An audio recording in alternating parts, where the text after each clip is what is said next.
I'm going to do it to the computer. Okay, so this is the 33rd year of our son's yahrzeit. Beis Cheshvan. Sam was born in June and had a life which was not easy, but we had a lot of hope that he would survive, that he would thrive, and he would be, grow up. So after about 4 months, he had open heart surgery, and during that procedure, that operation, he died on the table, and we were never to see him again. And it threw us into a loop.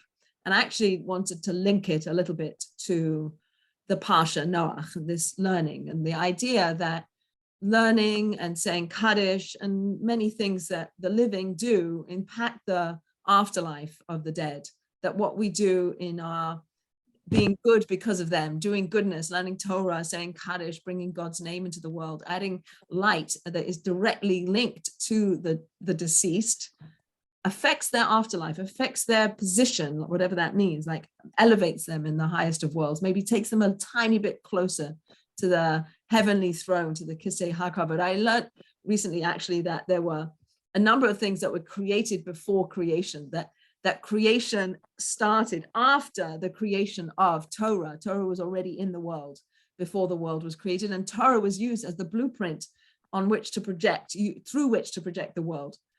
Torah was created before creation, the ability to do teshuvah, and the Kisei HaKavod, the heavenly throne.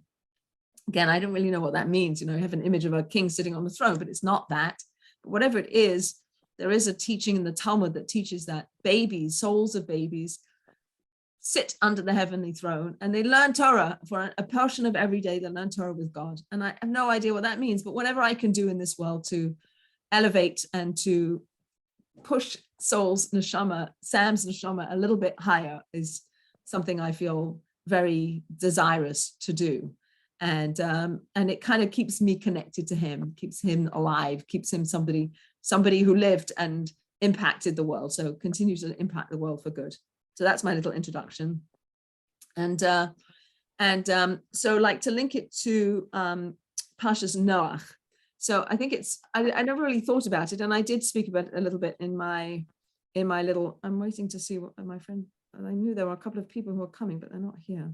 Oh, well. Did I say 8 o'clock? Did I change it?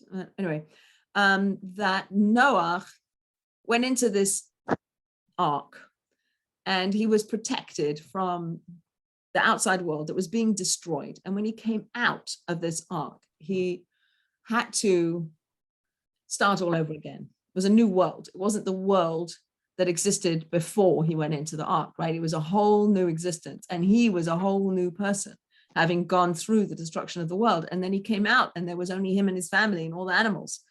And that concept or that idea or that metaphor, perhaps not so metaphorical, of being going through a life-changing process whereby the world doesn't look the same. It is forever different.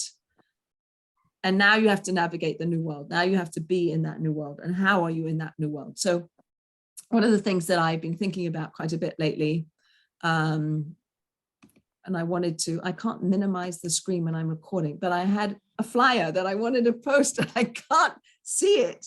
Oh, when you're recording, you can't minimize your screen. Did you know that? Shoot. Well, what I wanted to read, I can't do because Can I you can't share minimize your my screen? But I can't access my material. You can't share it at all? I'm just going to recording.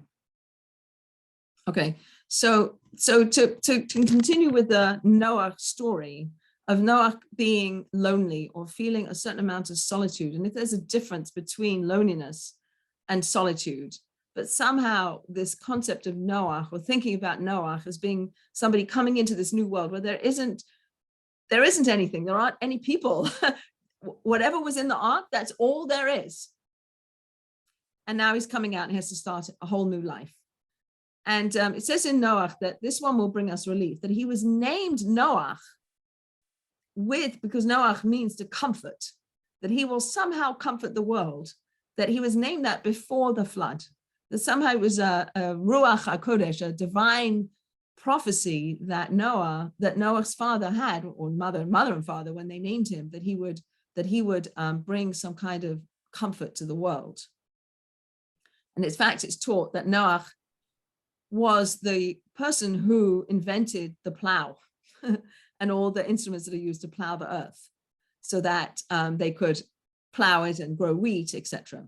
But really what I want to go down a little bit. I want to talk about this Noach, and Adine Steinsaltz talking about Noach and Lot, because Lot also, when Sodom and Amorah were destroyed, Lot thought he was also the only person alive in the whole world. Like, he didn't realize there was other people. He thought the whole world had been destroyed. So these are both people who survived a bygone world, solitary individuals remaining from whole societies that disappeared in a blink of an eye. Perhaps we could think about that in terms of Holocaust and how the Holocaust changed the world, or how COVID has changed the world, that everything that surrounded them suddenly gone and they're left isolated with themselves. Apparently neither Noach nor Lot can bear the loneliness, the feeling of being one of the only people left in the world. And so they started to drink. They both are people in the Torah who drink and get drunk. Not that others don't, but it's interesting that perhaps their loneliness and their sense of solitude led them to drink. The loneliness of Noah and Lot is a natural result of separation from the world. In fact, this is essentially the same loneliness that a tzaddik experiences, as one can only become a tzaddik if he is capable of being alone, able to countenance endless loneliness. A tzaddik must be willing to be like Abraham, of whom Ezekiel says Abraham was singular, meaning that he was one. Meaning what? Meaning that he was whole in himself, meaning that he was able to be alone and stand apart and be different than other people. And perhaps if we go back to the first thing that God tells Adam it's not good to be alone, right? It's not good for a human being to be alone. Don't be alone. Don't be lonely. Find companionship, find partnership, find friends, find people who understand you, people who get you, people who know you and love you. Find those people. And perhaps if you don't find those people, know that in your loneliness and in your solitude and in your deep existential loneliness, that's where God is. And if you look in the Torah, that Moses, when he has this encounter with God at the burning bush, he's alone. There's a lot of alone encounters. Yes, there's this mass revelation at Mount Sinai, but there's an aloneness of an experience that Moses has when he encounters God at the burning bush, right? So that's kind of something to think about. And sometimes I wonder whether, there's no atheists in the foxhole kind of adage, is that when we are against the fan, or when we are in that foxhole and we do feel alone and we don't know where to turn, the place to turn is up. And I think, that's a lesson I learned from Sam, that nobody can understand each other's, and perhaps we cannot even understand our own deep experiences, very profound experiences that crack you open to such a place where you get into the deep recesses of your soul. And it's not even a place you're familiar with, whether it comes from an epiphany, a near-death experience, a grief, a loss, whatever it is. But when you're in that existential loneliness, then there's an opportunity to connect with God on a much deeper level. And I think we do that on Yom Kippur. When we get to the end of Yom Kippur and we're standing, we've gone through all this fasting and not drinking and trying to connect to our souls, and our souls are a little bit separate and we're focused on ourselves as souls. And then we bring God in and we say, Hashem hu Elokim, and we say it over and over 7 times. We bring God down, we break down the barriers that separate us from God, and we're in that relationship. And then the shofar blows and we come back to ground, right? But we take that flash of lightning with us into the year, into the world, into our sukkah, to bring it all in. Cheshvan is a month to consolidate and bring it all in. And for me, to have the second day of Cheshvan as a yahrzeit of our child is a deeply opening up of the soul again experience. And to recognize that at the time of that intense grief, the people were very important, and the love and companionship we got from people. But at the end of the day, I didn't feel known anywhere outside of my relationship to God. I couldn't know my husband's experience of grief either. It was too much for me. But God was there. And so I think that experience has changed who I am. So though I walk through the valley overshadowed by God, it says in Psalm 23, though I walk in the valley overshadowed by death, I will fear no evil, because you are with me, right? So God's with us in that pit, in that depth. Loneliness is a human condition, says Janet Fitch. Cultivate it. The way it tunnels into you allows your soul room to grow. Never expect to outgrow loneliness. Never hope to find people who will understand you, someone to fill that space. Maybe it's too much to expect that anybody will actually ever really know us, that only God will understand us. A man can be himself only so long as he is alone. And maybe this is where this idea that a tzaddik is somebody who can stand alone. And there's actually only two people in the Torah, in the Chumash, who are described as a tzaddik. One is Noach, and the other is Yosef HaTzadik. Those are the two people in the Chumash who are described as a tzaddik. And actually, which is interesting, they're also people who feed the world. All that existed in the ark, Noah took care of and fed. And Joseph in Egypt is the dispenser of food, feeds the whole world. So it's interesting that the tzaddik, somebody who feeds the world, the tzaddik is somebody who is able to be alone. Almost like it's an aspiration. And yet we live with the paradox of it's not good to be alone, right? So we have the paradox.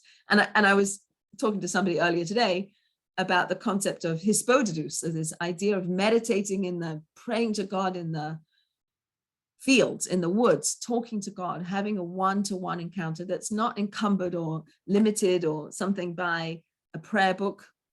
And not to say that isn't a good vehicle for connection to God, but this hispodidus meditation of getting into a place where there's conversation with God, that's just you and God in the forest, nobody else, just you and God in that lonely space, that lonely man of faith. There's something to contemplate and something that is food for thought on that. So a man can be himself only so long as he is alone. If he does not love solitude, he will not love freedom. For it is only when he is alone that he is really free. So we can talk about freedom. One of the things that comes up in this week's Torah portion is the sending out of the two birds. First bird is the raven, which is the epitome or embodies gevura and strictness and din and harshness and severity, black, carrion-eating raven. And then the second bird that gets sent out is this white, loving, peace-filled dove. And the dove on the second reconnaissance comes back with an olive branch. And some of our commentators suggest, I don't know, I've never eaten an olive branch, but apparently olive leaves are very bitter. And this dove brings back an olive branch. And the commentators suggest that this alludes to freedom is sweet, even if you have to eat bitter food. It's sweeter to be free and eat bitter food than it is to be imprisoned. So that's more food for thought. But this idea of freedom, and that the dove goes out, comes back with the olive, which is a little bitter, but wants to be free, gets sent out again, doesn't come back, right? So this idea of freedom, the idea of solitude, the idea of existential loneliness, the idea that God's always with us, the idea that we hold both truths at the same time, to be lonely and to be in relationship to God and to be in relationship with other people, but to hold each one of those as a whole aspect of who we are, such that we can be whole. I think we need all those to be true, to be truly at peace in the world. Food for thought, conversation starter. So solitude rehabilitates the soul, corrects morals, renews affection, erases blemishes, purges faults, and reconciles God and man. Each of us lives alone within the realm of our own mind, nestled inside our cocoons and revolving spheres of consoling fantasies and crippling anxieties. Thus, the most important insight is to realize that life consists of an endless struggle over our sense of loneliness, which only releases its grip over us in death. So those are some of the thoughts I had, and I wrote some of them down. So I'm going to read you what I wrote today, and then we can open up the floor for some conversation. I'm going to stop the share. That's okay with you guys? Okay, so, and welcome to Betsy and Hillary. I don't know when you guys joined, but welcome. How long have you been here, Betsy? Did you hear at the beginning? No, I'm so sorry. I fell asleep doing my work. Oh, okay, no worries. But we're talking about solitude, and we're talking about not being alone. And we're talking about that Tzaddik Noah was a righteous man, that he fed the whole world, that he's described as a righteous man. He had a relationship with God, but he didn't argue with God. He didn't fight with God. He didn't fight with the people. He did what God told him to do. And he was necessary for them to then be an Abraham who could then argue with God, who then could make way for a Moses who could argue with God. And it's actually taught that Moses is a reincarnation of Noah. And that Noah doesn't argue, Moshe argues. There's a lot of parallels between Noah and Moshe. But I thought that was kind of interesting. And actually, the Rabbi Nachman people say or teach that Rabbi Nachman is a reincarnation of Moses. Right, so the Baal, it kind of goes anyway, but these coming around of souls, and I definitely have no question in my mind that Sam, a little baby, was a reincarnation of an old soul. He was an old soul that came around, and he was put in this world, and he was put in our family, and he lived his allotted time, and he went back up pure, up into the highest of realms. I was a bit spooked when I watched my granddaughter Leora, because in some way it was very familiar. This was a very familiar experience. I'm just sharing that. This is being recorded, but it's very private. But there was something about these Gilgulim, these recycling of souls, bits of souls that come back, that we're all interconnected with each other. There's something that has to happen in the world because we're all in it. And we're all in it together, and our souls are all intertwined with each other. And there's something powerful that we all have to do, and we all have meaning, and we all have purpose. So I wonder sometimes when we talk about solitude, and we talk about loneliness, and we talk about a job to do, and we talk about a relationship with God, that each one of us has a transcendent meaning to be here. We might not ever know what it is. Might be the small kindness you do that is the tikkun, is the rectification of what your soul needed. You know, like seize the moment, jump on any opportunity to do chesed, to do kindness, to be like that dove that gets sent out and comes back with the bitter olive branch, because even things that are bitter can be sweet. Ooh, da da da da. Oof, write that one down. All right, so here's my little writings for today, my musings for today. There is a challenge to living in a world where we crave connection, and yet we live with an inherent existential loneliness.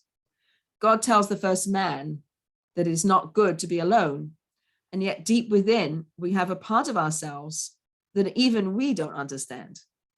It's a deep place that we can't access, which makes us unknowable, ununderstandable. There is a loneliness inside which informs who we are. We fill our lives with others, with noise, with distraction.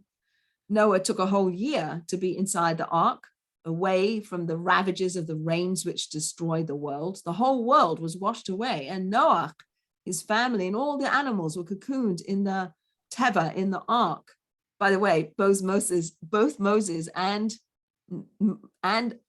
Noah are in an ark. There's no other place that an ark appears in the Torah. It only appears with Noah and with Moses. And there's actually a mystical teaching that Yocheved, the mother of Moses, knew that he was a reincarnation of Noah and had to be put in a little ark put on the River Nile. So in order for him to be saved, knowing that Noah had been saved by the ark was one of the reasons given why the mother of Moses puts Moses in an ark, because it's a tried and true rescue tool for this baby who is a reincarnation of Noah. Bet you never heard that one. Maybe you did. Anyway, so they're in this ark, safe from the deluge. Yet, on emerging, Noah is faced with a new world, quiet, fresh, a new beginning, a new start, uncharted. It's all different. And yet, while he was in the ark, he learned how to give and to take care of others for a whole year. He needs direction. He needs meaning. He needs a purpose. What's his purpose in the new world? He'd been building the ark. He'd been taking care of the animals. Now he's out. Now what? Now what's my purpose? He's alone. Is he at peace? Is he whole? Is he complete? He learns how to plow. It's a dance of the individual with others, a peace within the self, a peace with who I am and what I see as my tafkid, as my purpose. If I find meaning, if I find a reason to be alive, then I'm happy. Am I happy with my lot, whether alone or in partnership? Perhaps being known is the antidote to finding meaning. So that's kind of my pontifications for today. And I'll leave the floor open. I'm going to stop the recording because I'd like everybody to be able to share as much as they like.